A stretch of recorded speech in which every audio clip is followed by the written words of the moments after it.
বিশ্বশান্তি ও নিরাপত্তা, মানবাধিকার, বিশ্বব্যাপী জীবনমানের উন্নয়ন, ন্যায় বিচার, ন্যায্যতা ও সমতা প্রসারে বাংলাদেশে অন্তর্বর্তী সরকারের দায়িত্ব পালনের সময় হিন্দু সংখ্যালঘুদের উপর নির্যাতন নিপীড়নের অভিযোগ সরাসরি প্রত্যাখ্যান করেছেন প্রধান উপদেষ্টা অধ্যাপক ডক্টর মোহাম্মদ ইউনূস। তিনি বলেন, বাংলাদেশে হিন্দু বিদ্বেষী সহিংসতা নেই।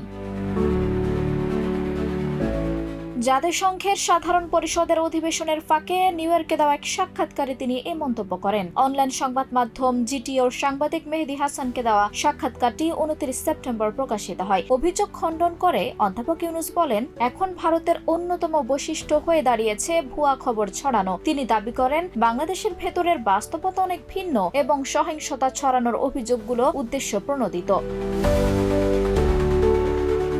এদিকে 2024 সালে গণ আন্দোলনের মাধ্যমে শেখ হাসিনার সরকারের পতনের পর অন্তর্বর্তী সরকার গঠিত হয়, যার নেতৃত্বে আসেন শান্তিতে নোবেল জয়ী মোহাম্মদ ইউনূস। সাক্ষাৎকারে তিনি স্মরণ করেন, মানুষ যখন আমাকে এই দায়িত্ব দেওয়ার সিদ্ধান্ত নেয়, আমি বিস্মিত হয়েছিলাম। আমি চাইনি এই দায়িত্ব নিতে, কিন্তু আন্দোলনকারীদের বলেছিলাম, আপনারা যদি দেশ ও গণতন্ত্রের জন্য এত কিছু ত্যাগ করতে পারেন, তাহলে আমিও আমার সিদ্ধান্ত বদলাবো।